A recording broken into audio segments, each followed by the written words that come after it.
afternoon, it's 12 o'clock. This is the global news coming to you from Yes Media Academy Radio.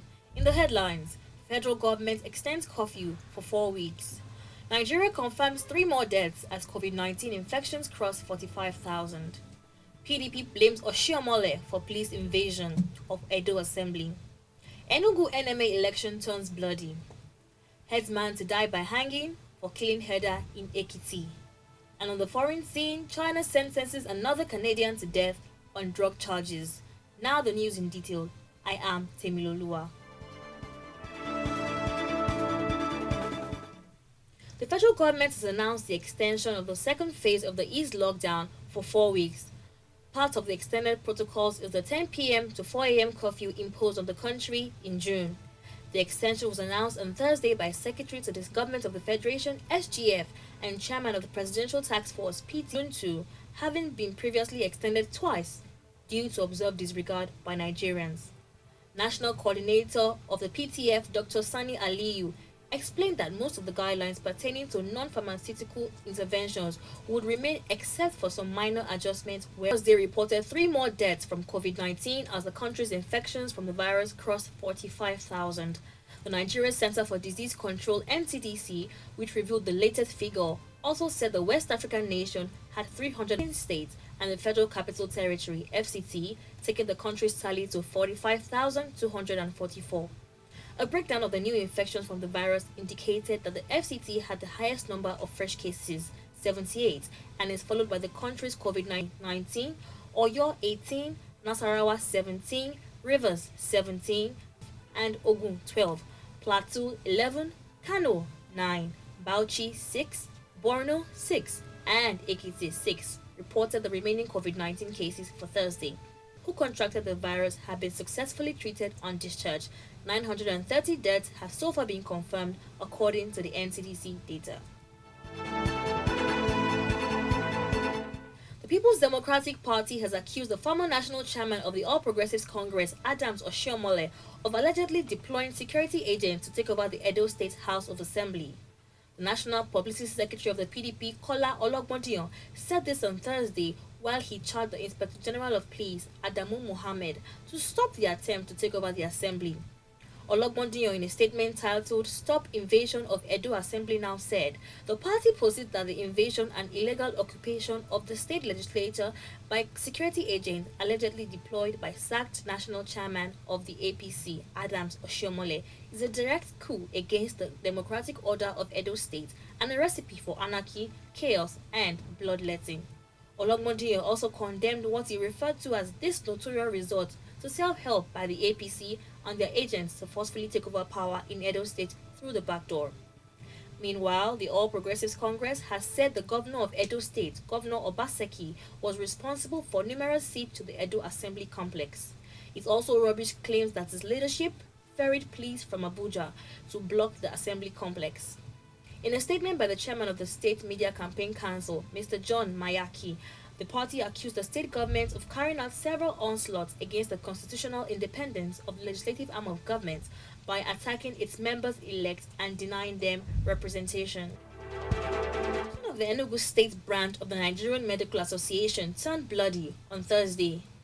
A faction of the state ended suspension of the incumbent chairman, Dr. Ike Okwesili, for alleged gross misconduct and abuse of office.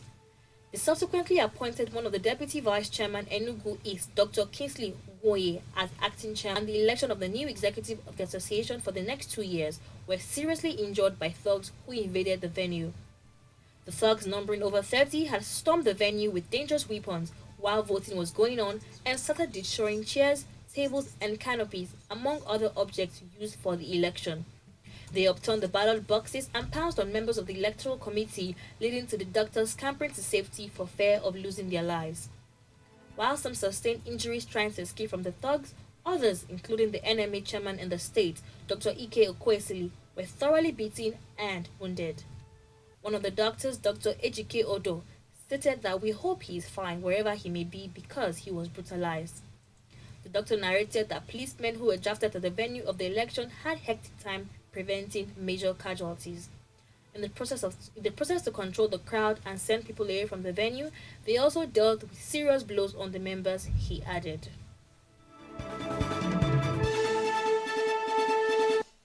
3 out of 7 Revolutionary Movement protesters arrested on Wednesday in Oshogbo were later on Thursday released to their parents. Their counsel, Alfred Adegoke, stated that 4 of the protesters were still being detained at the office of the Department of State Security in Oshogbo. Adegoke gave the names of those released as Samuel Olowolafe, Gift Erukwe, and Martins Jesuloni. According to him, the 4 that were still held were unable to bring their parents as demanded by the DSS. He said they are still being held. The condition that they should produce their parents is uncalled for. An Ekiti State High Court, Ado Ekiti Division, on Thursday sentenced a 25-year-old headsman, Muhammadu Haruna, to death by hanging for killing a fellow header, Muhammad Usman. Justice Adekunle Adeleye found the convict guilty of murder. Justice Adeleye said, "There are no surrounding circumstances that destroy the cogency of the circumstantial evidence against the accused. He is caught in the web of the last same theory. In the result, I find the defendant guilty as charged. He is sentenced to death by hanging." The prosecutor had called 4 witnesses, including the investigating police officer, and tendered exhibits, including the confessional statement of the defendant, photographs of the deceased butchered neck, and a blood-stained machete. An eyewitness who testified during the trial said he saw 2 headsmen with their cows while he was on his motorcycle.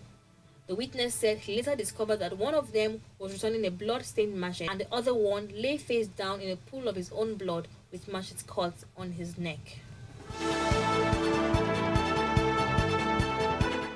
And on the foreign news, China sentenced another Canadian to death on drugs charges on Friday, the second in 2 days to be handed the punishment as tensions soar between Beijing and Ottawa.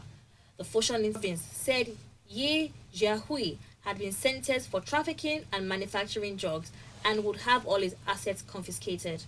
According to the state-run Global Times, authorities seized more than 217 kilograms of white crystals containing MDMA from Yi and 5 others.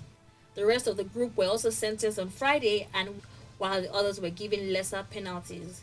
It comes a day after National Zhu Weihong on a charge of making drugs. And that 5,000. PDP blames Oshiomhole for police invasion of Edo Assembly. Enugu NMA election turns bloody. Headsman to die by hanging for killing herder in Ekiti. China sentences another Canadian to death on drug charges. Thank you for listening. Stay tuned for the Yoruba version of the Global News. This news was put together by Prosper Abolade Showumi and delivered by Temiloluwa Oyetunde. Remember to stay.